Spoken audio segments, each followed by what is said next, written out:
দিয়ে যে এখানে দেখো দুটো পড়েছে পাকা পাকা আমগুলো।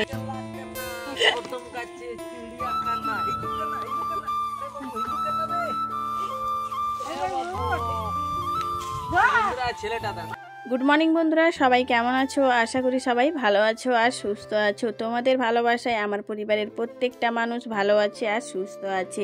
আমার নতুন একটা ব্লগ ভিডিও তোমাদের সবাইকে স্বাগত। এখন বাজে সকাল 6টা। এখন থেকে আমি আমার ভিডিওটা শুরু করছি, তো ভিডিওটা স্কিপ না করে পুরো দেখবে, আশা করি তোমাদের খুবই ভালো লাগবে। তো সকাল সকাল ঘুম থেকে উঠে দেখো ঘর ঝাঁটাতে লেগে পড়েছি। আর ঘর ঝাঁটানো মানেই জানো তো গুড্ডু সোনা আমাদের দাঁড়িয়ে পড়ে, যেহেতু আমি ঘর ঝাঁটাই যখন, ও তো দুষ্টুমি ছাড়া ওর কোনো কাজই নেই। দেখতে পাচ্ছ, দেখো দেখো আমার শাড়িটা ধরে ও টানবে, এই করে আমার অনেকগুলো শাড়িও ছিঁড়ে দিয়েছে জানো তো। ওর মানে একটা অভ্যেস হয়ে গেছে যে শাড়ি ধরে টানা। তো এই যে দেখো ঘরটা আমি ঝাড় দিয়ে নিচ্ছি, ঘরটা ঝাড় দিয়ে যে দেখো দুয়ারটাও এখন ঝাড় দিয়ে নিচ্ছি। আর যেহেতু সকাল সকাল উঠে গেছি, যেহেতু সকালবেলাতে অনেক কাজ থাকে, সকাল সকাল না উঠলে না একটু দেরি যদি হয়ে যায় তো সব কিছু দেরি হয়ে যায়। আর এখন যে এত পরিমাণে গরম পড়েছে মানে কি বলবো, বেশি বেলা হয়ে গেলে না কাজ বাজ করতে একদমই ইচ্ছে করে না। তো এদিকে দেখো ঘরগুলো ঝাড় দিয়ে নিলাম, তারপরে আমি চলে এসেছি রান্নাঘরে এসে গ্যাসটা ভালো করে মুছে দিয়েছি। আমি মুছে দিয়ে আর ডাইনিং টেবিলে দেখো আমার ছেলে কত জল ফেলেছে। ও মানে ডাইনিং টেবিলে এত জল ফেলে মানে কি বলবো। তো ডাইনিং টেবিলটা ভালো করে মুছে দিয়ে সব কিছু মোছামুছি করে দিয়ে দেখো রান্নাঘরটা এখন ভালো করে পরিষ্কার করে ঝাড় দিয়ে নিলাম। দিয়ে বাসনগুলো সব বালতিয়ে রেখেছিলাম, তো বাসনগুলো নিয়ে চলে এসেছি পুকুর পাড়ে। তো পুকুর পাড়ে এখন বাসনগুলো ধুয়ে নেবো। এখন বাজে প্রায় 7টা মতো বাজেনি জানো তো। দেখো কতটা রোদ উঠে গেছে, মানে পুকুর পাড়ে বসাই যাচ্ছে না, এতটাই রোদ উঠেছে। তো বাসনগুলো এখন সব কটা ভালো করে মেজে নিয়েছি, এখন এক এক করে ধুয়ে নেবো। আর জলও অনেকটা কমে গেছে, যেহেতু গরম পড়ে গেছে মানে আস্তে আস্তে জলটা অনেকটাই কমে যাবে। তো এই যে দেখো এখন বাসনগুলো ধুয়ে নিচ্ছি আমি। তো বাসন টাসন ধুয়ে নিয়ে গিয়ে রান্নাঘরে গুছিয়ে রেখে আরও অনেক কিছু কাজ আছে। আর আজকে একটু বেশি দেরি করব না, কারণ তাড়াতাড়ি স্নান করে পুজোটা সেরে নেব।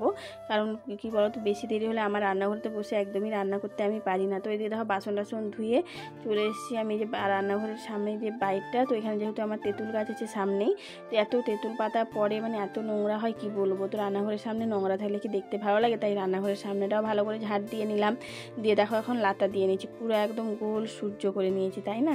দেখো পুরো সূর্যের মতো একদম গোল করেছি, এদিক সেদিক কোন ধারেই বাকি নেই, যা সোজা গোল হয়ে গেছে। এদিকে চলে এসেছি তারপরে রান্নাঘরে। আর আমাদের তো মাটির বাড়ি মানেই ইঁদুরের মানে বাসা।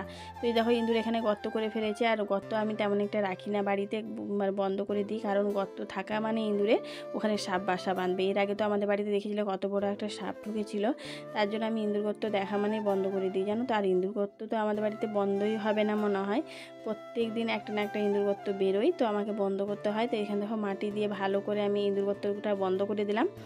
বন্ধ করে দিয়ে এখন রান্নাঘরটা ভালো করে আমি যতটা লাতা দেবো দিয়ে নেব। তারপরে একদম লাতা দিয়ে ধোয়াধুয়ি করে দিয়ে একদম স্নান করে নেব। তা স্নানের কাজটা শেষ হয়ে গেলে, পুজো টুজো দেওয়া হয়ে গেলে একদম রান্নাবান্না করতে বসে যাবো, নাহলে গরমে অবস্থা খারাপ হয়ে যাবে। তো এদিকে দেখো আমি লাতাটা দিয়ে নিচ্ছি। তো আর মাটি দিয়েছি তো সাদা মাটি, মানে আগে লাল মাটি দিয়ে গর্তটা বন্ধ করে দিয়েছি, তারপরে তার উপরে সাদা মাটি দিয়েছি। নাহলে লাল মাটি দিয়ে বন্ধ করলে কী হবে বলো তো, মাটিটা ফেটে যাবে। তার জন্য সাদা মাটি উপরে একটু আমাকে দিয়ে দিতে হয়েছে। আর আমাদের এখানে তো জমিন থেকে সাদা মাটি নিয়ে আসা হয়, আমাদের এখানে সামনেই জমিন আছে। আবার এবছর দেখে আনতে হবে, কারণ মাটি এখন অল্প আছে। তো এদিকে দেখো আমি কথা বলতে বলতে আমার লাতা দেওয়া হয়ে গেল রান্নাঘরটা। তারপরে এই যে দেখো লাতা দেওয়ার বালতি আর লাতাটা আমি ভালো করে পুকুরে ধুয়ে নিয়েছি, তারপরে একদম গিয়ে স্নান টান সেরে নেব।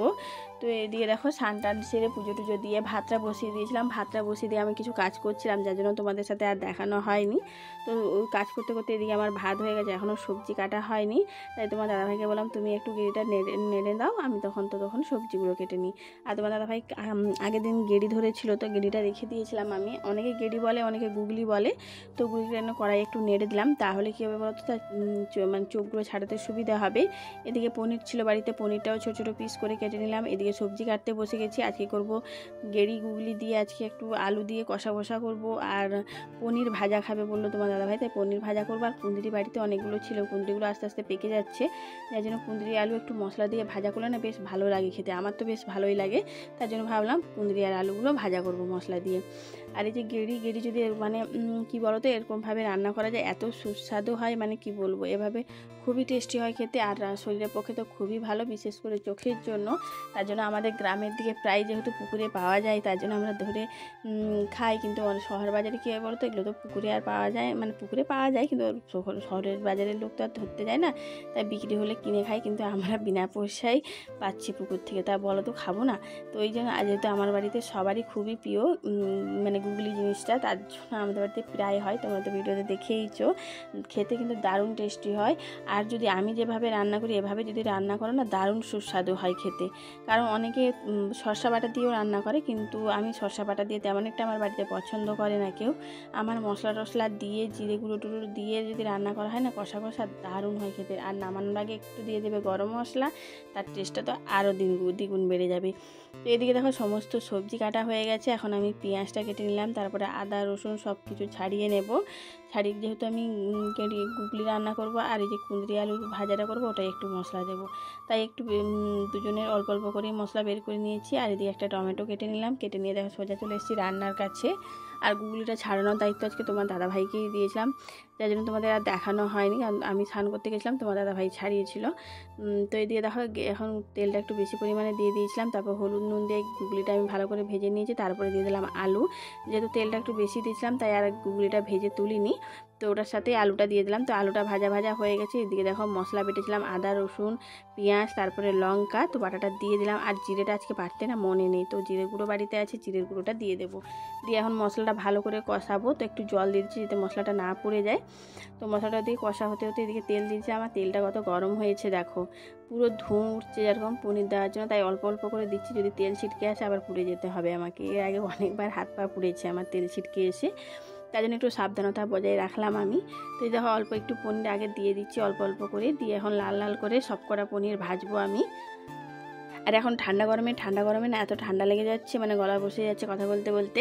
তো এইদিকে দেখো আমার গুগলিটা ভালো করে কষানো হয়ে গেছে, তাই এখন গুঁড়ো মশলাগুলো দিয়ে দিচ্ছি আমি হলুদ গুঁড়ো, লঙ্কার গুঁড়ো আর নুন দিয়ে আর একটু জিরের গুঁড়ো দিয়ে ভালো করে আমি মশলাটা কষাচ্ছি। আর এদিকে দেখো আমার পনিরগুলো সব ভাজা হয়ে গেছে, সব বলতে অর্ধেকটা ভাজা হয়েছে, আর অর্ধেকটা এই যে দেখো দিয়ে দিচ্ছি এখন আমি বাকি পনিরটা। তো পনিরগুলো এখন ভালো করে লাল লাল করে সব কটা পনির ভেজে নেব। আর এদিকে দেখো আমার গুগলিটা কষা হয়ে গেছে ভালো করে, এবারে দিয়ে দেবো জল। আর এই গুগলি কষার সময় এত সুন্দর গন্ধ বেরিয়ে আসে, মানে কি বলবো, মনে হয় এরকম মন প্রাণ পুরো ভরে যায়। সত্যি গুগলি রান্না যদি এরকম গরম ভাতের সাথে থাকে না, আর কিচ্ছু লাগবে না, এক থালা ভাতই চলে যাবে এই গুগলি রান্না দিয়ে। তোমরা একবার বন্ধুরা রান্না করে দেখবে কেমন লাগে খেতে, আমি যেভাবে রান্না করি ঠিক সেভাবেই রান্না করবে, তাহলে দেখবে তার টেস্টটা আরও দ্বিগুণ পাবে। তো এদিকে দেখো আমি এদিকে পনিরগুলো সব ভাজা হয়ে গেছে তুলে নিয়েছি, আর এদিকে কুঁদরি আলুটাও দিয়ে দিলাম হলুদ নুন দিয়ে। এখন কুঁদরি আলুটা ভালো করে লাল লাল করে ভাজবো। আর এদিকে দেখো আমার গুগলি রান্নাটাও কমপ্লিট। লাস্টে নামানোর সময় একটু দিয়ে দিলাম গরম মশলা, আর আজকে একটু ঝোল ঝোল রেখেছি, বেশি কষা করিনি জানো তো, একটু ঝোল খেতে ভালো লাগে, মানে গুগলির টেস্টটা পাওয়া যায়, তার জন্য একটু ঝোল রাখলাম। আর এদিকে কুঁদরিটাও ভাজা হয়ে গেছে, এই যে মশলাটা দিয়ে দিচ্ছি আমি। আর আমাদের এদিকে প্রচুর পরিমাণে মেঘ করে এসছে, মনে হয় দুপুরে ঠিক বৃষ্টি আসবে। প্রত্যেক দিন দুপুরবেলা মেঘ তুলছে আর বৃষ্টি হচ্ছে, মানে কি বলবো। আর এতটা গরম, মানে থাকাই যাচ্ছে না বাড়িতে, এত গরম লাগছে। তার জন্য মেঘটাই হলেও ভালো, একটু ঠান্ডা ঠান্ডা লাগবে, ভালোই লাগবে। তো এদিকে দেখো রান্না বান্না কমপ্লিট, খাবার দাবারও বেড়ে নিয়েছি। তো বন্ধুরা আজকে বলবো কি, মানে বৃষ্টি পড়ছে, শিলা পড়ছে, শিলা বৃষ্টি। তো শিলা পড়ছে, তো খেতেও বসে গেছি, কি বলবো। তো আজকে হয়েছে আলু কুঁদরি মশলা দিয়ে একদম ভাজা ভাজা করেছি মশলা দিয়ে, আর এখানে পনির ভাজা, আর এখানে হচ্ছে আমাদের সেই গুগলি আলু দিয়ে একদম হালকা, আজকে মাখামাখো করেনি, একটু ঝোল ঝোল ভাব রেখেছি। তো যাই হোক খাওয়া যাক এখন। মেঘ তো গুড়গুড় করছে, কি করবো, শিলাও পড়ছে। খাও তারপরে শিলা দেখবে। তো বন্ধুরা অনেকদিন পরে শিলা হচ্ছে বৃষ্টি, সত্যি বৃষ্টি এসে গেল। ছোট ছোট সাইজের শিলা, কালকে থেকে এত গরম, কি বলবো, মানে থাকা যাচ্ছে না, গরম বাতাস বইছিল। খাও, এটা পনির ভাজা।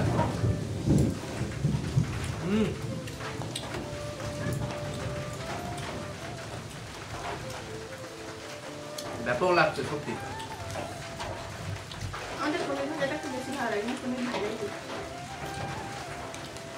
ভালো লাগে না ভাজতে বললাম।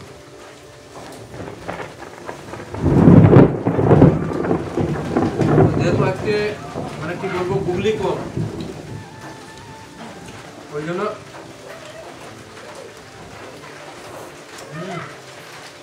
সত্যি টেস্ট আলাদা, বলার নেই।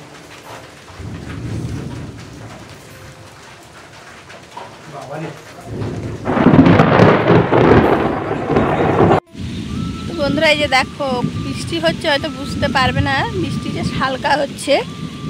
তো আমরা যখন খেতে বসেছিলাম তখন শিলা পড়েছিল, ছোটো ছোটো শিলা পড়েছিল, খেয়ে উঠতে উঠতে শিলা বন্ধ, তাহলে তোমাদের দেখাতাম। গাছের গোড়ায় কত আম পড়েছিল, সবাই কুড়িয়ে নিয়ে চলে গেছে। এখন অনেক আম আছে পড়ে পড়ে, ফাটা ফাটাগুলো দেখতে হবে ওইদিকে জঙ্গলে। এদিকে পড়েছে কয়েকটা, এই যে দেখো কয়েকটা পড়েছে আম, দেখেছ? এই যে আচ্ছা অনেক পড়েছিল, সবাই কুড়িয়ে কুড়িয়ে নিয়ে চলে গেল এক বালতি করে। আমি আর কুড়াতে আসিনি, কে কুড়াবে বলো? এত আম খাওয়া যাবে না, কুড়িয়ে কুড়িয়ে দিয়ে দিয়ে যে এখানে দেখো দুটো পড়েছে পাকা পাকা আমগুলো, এই যে দেখেছো? আর এইদিকে দেখো একটা পাকা আম পড়েছে, পুরো একদম হলুদ টসটসে আম, তোমাদের দেখাই দাঁড়া। এই যে দেখো আমটা শুধু দেখো, পুরো একদম পাকা টসটসে আম, তাই না? উপর থেকে পড়ে দেখো ফেটে গেছে, উপর থেকে পড়ে ফেটে গেছে আমটা, অনেক উপর থেকে পড়েছে। গাছগুলো তো আর কম বড় নয়, দেখো কত উঁচা গাছগুলো। আর ওইদিকে তোমার দাদাভাই গুড্ডুকে নিয়ে বেরিয়েছে, আমিও সাথে সাথে বেরোলাম। বললাম দেখি আম পড়েছে নাকি, এগুলো এখানেই থাক, যে আসবে কুড়াতে কুড়িয়ে নিয়ে যাবে। আমি আর নেবো না, ঘরে সকালে অনেকগুলো আম কুড়িয়েছিলাম আছে, এই গরমে না বেশি আম খাওয়া যাবে না। তো চলো বাড়ি চলে যাই, কারেন্ট নেই, ঝড় বৃষ্টি, প্রত্যেক দিন এখন ঝড় বৃষ্টি হচ্ছেই আর হচ্ছে। আর উপরে দেখো বন্ধুরা আম গাছে দেখো গাছগুলো কিভাবে নড়ছে, মানে এত পরিমাণে বাতাস দিচ্ছে, ঝড় বাতাস, মানে কি বলবো, গাছপালাগুলো পুরো একদম এদিক সেদিক নড়ছে, মনে হয় ভেঙে এক্ষুনি পড়বে। আর আকাশে মেঘ করেছে দেখো। আর আমাদের ভিডিওগুলো যদি তোমাদের ভালো লাগে একটু প্লিজ লাইক করে দিও, শেয়ার করে দিও, আর কমেন্ট করো কেমন হয়েছে। আর প্লিজ আমাদের পাশে থেকেও আমাদের চ্যানেলকে সাবস্ক্রাইব করে দিয়ে আমাদের সাপোর্ট করো, তোমাদের সাপোর্ট ছাড়া আমরা এগোতে পারবো না। তো বন্ধুরা দুপুরবেলা যে আমাদের এদিকে বৃষ্টি হয়েছিল, হালকা বৃষ্টি হয়েছে কিন্তু বাতাস খুব জোর হচ্ছিল। তো এইগুলো সেই দেখো পাহাড়িয়া সূর্যমুখী ফুল হয়েছে, কত সুন্দর ফুলগুলো দেখো। তো এই গাছগুলো কিভাবে এইভাবে ধাপিয়ে দিয়েছে দেখো বাতাসে, কোনো মানে এদিকে রাস্তা পুরো জাম, এত জোর বাতাস হয়েছে। তো বৃষ্টি তেমন একটা হয়নি, কিন্তু শিলা পড়েছিল। আর এইখানে দেখো একজন, এই যে সে পাড়ার বৌদি, প্রায় রোজ আসে শাক তুলতে, শাক নিয়ে যায়। তো আমাদের এই পুকুরে তো অনেক কলমি শাক হয়েছে আর হিঞ্চে শাক হয়েছে, তো কলমি শাকগুলো নিয়ে যাচ্ছে। আর ওইদিকে একটা তার নাতি এসছে, এই যে নাতিটা তার বসে আছে ওখানে আম খাচ্ছে। তো আজকে মেঘ মেঘ করেছে ওয়েদার দেখো, কি বলবো, মানে জোর যদি বৃষ্টি হতো তাহলে হয়তো ঠান্ডা ঠান্ডা ভাব থাকতো, তবে ঠান্ডা ঠান্ডা আছে, তেমন একটা নেই। Babu, okare bang celak kena, potong gace cilia kena, hijau kena, babu hijau kena deh. ছেলেটা দেখো বৌদির সঙ্গে দাঁত তুলতে এসেছিল, বৌদির নাতি আমাদের এইখানকার সামনে পাশের গ্রামে, ও লজ্জায় মুখ নিচু করে পালিয়ে যাচ্ছে। আম নিয়েছে কিছুগুলো আমাদের বাড়ি থেকে, আম দিয়েছে। এই বৌদি আসে প্রায় আমাদের এই পুকুর থেকে শাক নিয়ে যায়, তো লজ্জা পাচ্ছে ছেলেটা, সত্যি কি বলবো। ওকে একটু ওদের ভাষায় কথা বলে নিলাম, এই বাবুয়া, এই বাবু, ও শুনছে না, লজ্জায় পালিয়ে যাচ্ছে। সত্যি কি বলবো, ছোট ছেলে তো, বাচ্চা ছেলে, আর লজ্জা পেয়ে গেছে।